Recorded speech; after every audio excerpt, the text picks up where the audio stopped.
After living so long in the same town I grew up in, I didn't expect much for entertainment.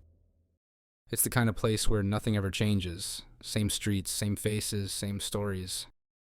But last week, I learned that some of those stories aren't just passed around for fun. It started when I took a drive out to the old Maplewood Inn. It's been abandoned for decades, but growing up, we'd always heard it was haunted. Some kids dared each other to sneak inside, but I never did. Last Saturday night, curiosity got the better of me, and I thought, why not? It's just an old building, right? The place was a wreck, windows shattered, ivy crawling up the walls, and the roof barely holding on. But even with the sun out, there was something unsettling about it. The air felt heavy, like the building didn't want me there. I walked around the overgrown garden, taking photos. That's when I noticed something odd. There was a window on the second floor where I thought I saw movement. Just a flicker of white, gone as quickly as it appeared. My heart jumped, but I told myself it was nothing, just my eyes playing tricks. Still, I couldn't shake the feeling I was being watched. All right, I muttered to myself, time to go. But as I turned to leave, I heard it. A faint hum. A melody, soft and sweet, drifting through the air. I froze. It wasn't coming from the building, it was behind me. I spun around, but there was no one there. Just the wind rustling through the trees.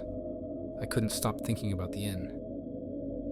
It was around 1:30 in the morning when I called my friend Sam. He's a gamer, so I knew he'd be up late. He's lived here his whole life and knows every weird story about the town. When I told him what I'd seen, he went quiet. "You saw her," he said. "The bride." "The bride?" I asked, feeling a chill crawl up my spine. Sam explained that back in the 1920s, Maplewood Inn was a hotspot for weddings. But there was one bride, Eleanor, whose story ended in tragedy. On her wedding night, she caught her husband in the arms of her maid of honor. Heartbroken and humiliated, she fled the reception and locked herself in one of the rooms. The next morning, they found her in her wedding dress, hanging from the chandelier. "They say she never left," Sam added. "People used to see her standing in the window or hear her humming the tune from her wedding dance. But no one's seen her in years." I couldn't let it go. The next day, I went back to the inn, this time during broad daylight. The garden felt different, quieter, almost like it was waiting. I decided to go inside. The door was already ajar, and the smell of mildew hit me immediately. The first floor was mostly empty, broken furniture, graffiti, and shattered glass everywhere. But when I climbed the stairs, I felt the air grow colder. On the second floor, I found the room Sam had described. The chandelier was still there, covered in cobwebs, and a torn piece of lace hung from it. I was inspecting the lace when a loud bang echoed from the hallway. I jumped, spinning around, but there was nothing there. And for a split second, I thought I saw her. A pale figure in a tattered wedding dress at the end of the hall. She turned and disappeared into another room. I should have left. Any sane person would have. But something about the way she moved felt sad and desperate. Against my better judgment, I followed. The room was empty, but on the floor was an old photo album, its leather cover cracked and faded. Inside were black and white photos of a wedding. Her wedding. The last page held a letter written in elegant script, smeared and yellowed with age. I opened it and it read, "To my dearest Eleanor, I'm so sorry for what you saw. I was weak and foolish, but you are the one I love. Please forgive me." The realization hit me like a punch to the gut. She wasn't just haunting the inn out of anger. She was waiting for forgiveness that would never come. That night, I couldn't sleep. Around midnight, I heard it again, the humming. It wasn't outside this time.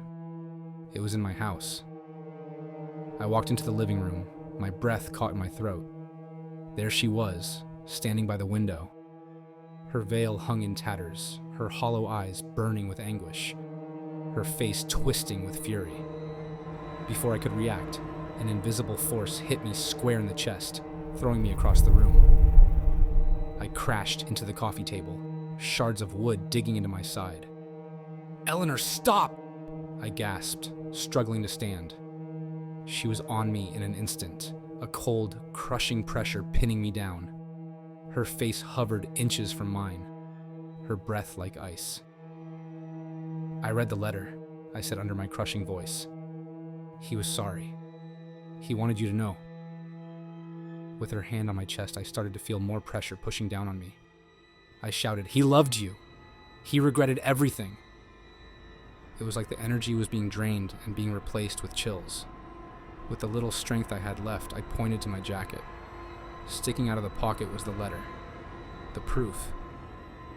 When she saw the letter, with her husband's writing on it, she eased off.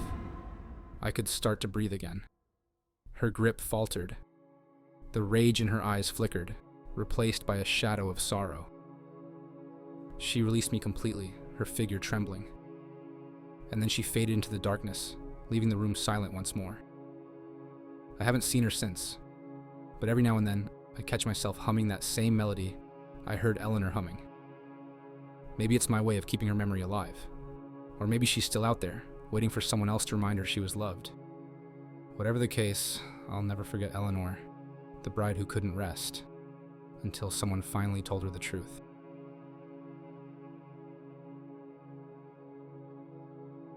I've always loved exploring abandoned places.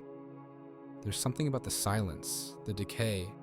It's like walking through a time capsule. But after what happened last week, I'm done. Some things are abandoned for a reason. When I was 17, I came across an old farmhouse while driving through the back roads of a small town. The house stood alone, surrounded by overgrown fields. The windows were boarded up, the paint was peeling, and a rickety windmill creaked in the breeze. I parked on the gravel driveway and walked up to the porch, noticing a strange chill in the air. The wooden boards groaned under my weight, and when I opened the door, the smell hit me. A mix of mildew, rotting wood, and something metallic.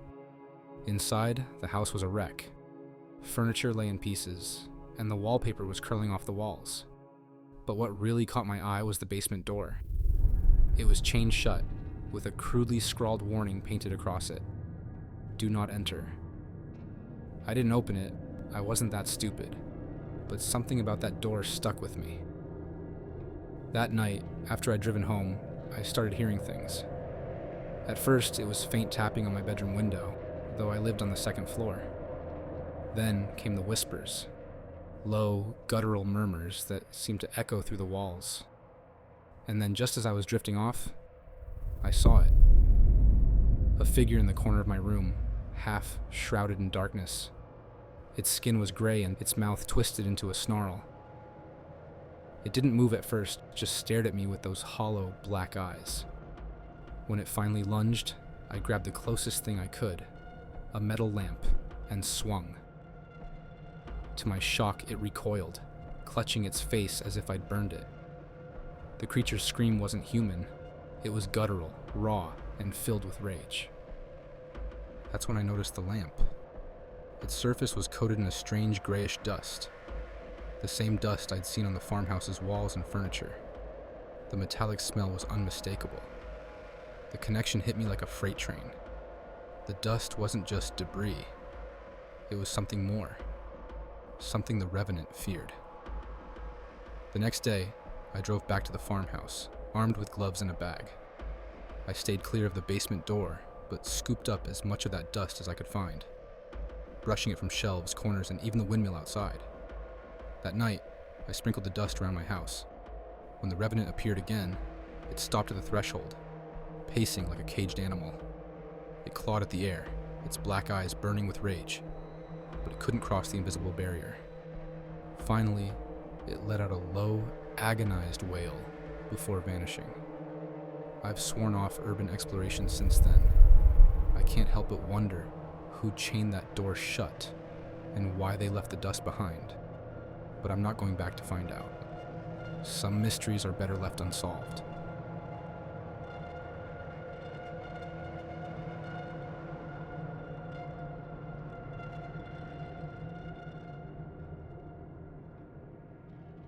When I moved into the old brownstone, I thought I'd hit the jackpot.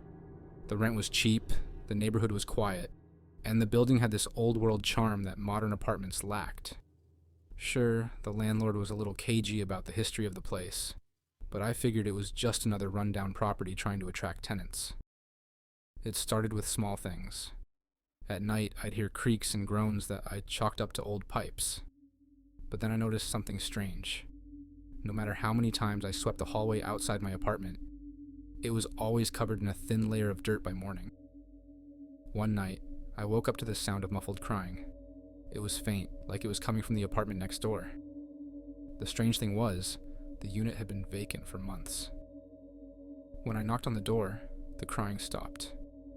A chill ran down my spine as I realized my breath was visible, like the air around me had turned icy. The next night, I heard it again, but this time it was closer, right outside my door. I peered out through the peephole and saw someone standing there. They were facing away from me, their shoulders shaking as if they were sobbing. I called out, "Hello? Are you okay?" They turned around. My blood ran cold. Their face was pale and sunken, their eyes hollow and black. The figure slammed into the door, their jagged nails clawing at the wood. And that's when I noticed their clothes, tattered and caked in dirt, as if they'd been buried and unearthed. I ran to the back of the apartment, locking myself in the bathroom. From behind the door, I could hear the intruder's voice, a guttural rasp whispering, "Why did you take my place?" Over and over again. That's when it clicked. The landlord had mentioned something about an old tenant who went missing years ago. I tore through my lease agreement and found it, a clause about leaving offerings in the basement for peace. I had laughed it off at the time, but now it didn't seem so funny. With no other options, I ran for the basement. The entity followed, its movements jerky and relentless. I found an old, crumbling shrine tucked into the corner, with a photo of the tenant and a pile of decayed flowers.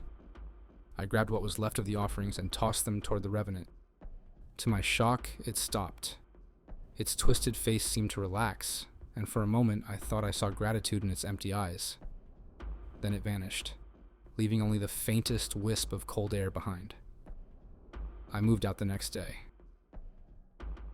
I don't know if the spirit's at peace now, or if it's waiting for the next tenant to forget the rules. But if you ever find yourself in an old building with strange noises at night, remember this: some tenants never really leave.